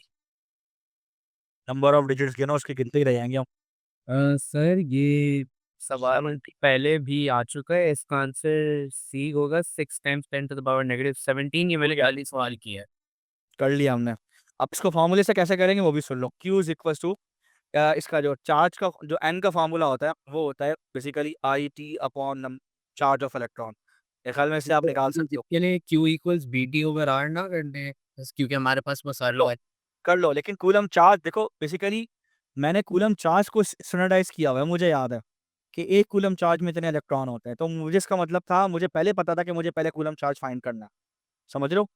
तो मैंने उस तरीकों को फॉलो किया, तुम इस तरीकों से कर सकते हो। ये IT अपॉन EC भी हो सकता है, इस फॉर्मूले से भी हो सकता है, डायरेक्ट हो जाएगा। लेकिन उसके लिए आपको करंट निकालना ही पड़ेगा ना, V/R के रेशो से। ठीक है, बात समझ आ रही है? सो ये है, ये कह रहा है which circuit symbol does not represent an electric component that is design to emit sound. ये भी करेगा, ये भी करेगा, ये भी करेगा, ये नहीं करेगा, तो P करेक्ट आंसर, ये हीटर है। ठीक है, the diagram shows a junction in circuit. ये 1 एम्पियर जा रहा है, 3 निकल रहा है, तो इसका मतलब इसके अंदर 2 एम्पियर आ रहा होगा। P, Q and R meet. The current in P and QR is 1, 3 respectively in diagram. How much charge passes a given point in wire R in time of 5 second. और चार्ज की बात करें, Q is equal to क्या होता है, IT। So sir आपने ये भी सवाल कराया हुआ है, ये भी है नहीं किया। बिल्कुल बिल्कुल बिल्कुल किया हुआ है।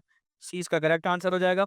इधर आ जाओ, वो कह रहा है कि a cell of electromotive force E and internal resistance R is connected in series with a switch S and an external resistor R, external resistor of the resistance R। ठीक है, the potential difference PD between P and Q is V। ठीक है, ये potential difference है। which statement is correct when switch is changed from open to close। पहले मेरी बात ध्यान से सुनना। अभी स्विच ओपन है, इसका मतलब होगा ये कि अंदर बैटरी के अंदर करंट फ्लो नहीं हो रहा। ठीक है, तो जब करंट फ्लो नहीं हो रहा तो यहाँ पे कोई वोल्टेज ड्रॉप जो है ना वो नहीं हो रहा। यानी कि फर्स्ट करो, अगर 10 वोल्ट पैदा कर रहा है, ठीक है, तो किनारों पर आपको अगर मैं वो लगाऊं वोल्ट मीटर, तो मुझे 10 वोल्ट ही मिलना चाहिए, क्योंकि यहाँ पे कुछ लॉस नहीं हो रहा। आ रही बात समझ? ये VL है, वोल्टेज लॉस है। सो EMF में से जब मैं वोल्टेज लॉस माइनस करता हूँ तो जो मेरे पास बचता है वो होता है टर्मिनल पोटेंशियल, यानी ये होता है टर्मिनल पोटेंशियल। क्लियर? आ रही बात समझ? जब जब कुछ नहीं लगा हुआ तो जो पैदा होगा वही मुझे किनारों पे मिल जाएगा। अब किनारों पे जो V है, टर्मिनल पोटेंशियल, इसको ये लोग V कहते हैं। ठीक है, जैसे ही इसे कनेक्ट करूंगा, करंट फ्लो करना शुरू करेगा सर्किट से और यहाँ लॉस होगा। So E minus voltage loss is equal to terminal potential. So first करो, 10 पैदा हुआ, अंदर लॉस हो गया 0.2, तो बचेगा 9.8 वोल्ट, ये मुझे टर्मिनल पे मिलेगा। इसका मतलब पैदा होने से, यानी इसको इसके कनेक्ट करने से पहले अगर 10 पैदा हो रहा था तो मुझे कॉर्नर पर 10 ही मिल रहा था, और अब मुझे कितना मिल रहा है, 9.8। यानी अब वैल्यू कितनी हो गई, टर्मिनल पोटेंशियल की कम हो गई। लोड रजिस्टर लगा के टर्मिनल पोटेंशियल की वैल्यू कम हो गई, याद रखना। सो कह रहा है V increases because there is a PD across it। V decreases because there is a PD across R। समझ आ रही है बात या नहीं आ रही है जी? तो इसका आंसर क्या हो जाएगा भाई, B हो जाएगा। ठीक, अभी बताया। वो यही कह रहा है कि V जो है, V हमारा डिक्रीज होगा इन किनारों पे, दोनों किनारों पे जो V है वो हमारा डिक्रीज हो जाएगा, क्योंकि यहाँ पे लॉस होना शुरू हो गया। ठीक है, 37 को जरा देख लो। 37 क्या कह रहा है कि what is the general description of baryon. Baryon की जनरल डिस्क्रिप्शन क्या है? It consist of 3 quarks. ठीक है, they do not need to be same flavour, same flavour के होना जरूरी नहीं है। ठीक है, सो ये पी इसका करेक्ट आंसर है। नेक्स्ट आओ, स्टेशनरी न्यूक्लियस। ये अच्छा सवाल है। एक स्टेशनरी न्यूक्लियस है, इसका न्यूक्लियॉन नंबर A है। The nucleus decay by emitting a proton with the speed v to form a new nucleus with the speed u. The new nucleus and the proton moves away from one another in opposite direction. Which equation give the v in terms of a and u? So देखो इसकी example के तौर पे तुम अगर इसकी equation बना लो मिसाल के तौर पे प्रोटॉन एमिट किया फॉर एग्जाम्पल। अब फर्स्ट करो एक एक्स है, उसका एटॉमिक मास है ए, उसका एटॉमिक नंबर जेड, उसने एक्स से वाई बनाया। अब उसका जाहिर है कि एटॉमिक जो मास है, जाहिर है प्रोटॉन निकल गया तो एक कम हो गया, जेड वही पावर में एक प्रोटॉन आ गया। ठीक है, आ रही बात समझ में? प्रोटॉन पे आप भले 1 लिख लो, मसला नहीं है। सो अब इसकी मोमेंटम इक्वेशन बनाओ और उससे जो इसकी फाइनल वेलोसिटी ज़रा देखते हैं, चेक करते हैं। अब हुआ ये था, टेक्निकली ये हुआ, ये एक न्यूक्लियस है, इसने प्रोटॉन निकाला, प्रोटॉन आगे चला गया और ये न्यूक्लियस जो है इसका नाम पहले एक्स था, ये वाई बन गया और वाई बन के ये रिकॉइल कर गया पीछे, यानी दोनों अपोजिट डायरेक्शन में चलेगा। Yes sir. पेपर पहले करा दो। सो ये एक्स है और ये आगे क्या है, ये वाई है। ठीक है, अब आगे इसका मोमेंटम की इक्वेशन लगा तो इनिशियली तो भाई एक ही पार्टिकल था ना एक्स, यही डीके होके वाई में कन्वर्ट हुआ। सो इसका इनिशियली m1 u1 कर दो और फाइनली वाई और पी दो पार्टिकल हो गए। अब पी अगर फर्स्ट करो फॉरवर्ड जा रहा है तो वाई नेगेटिव, रिवर्स जा रहा है तो ये वाई के लिए माइनस का m1 v1 हो जाएगा।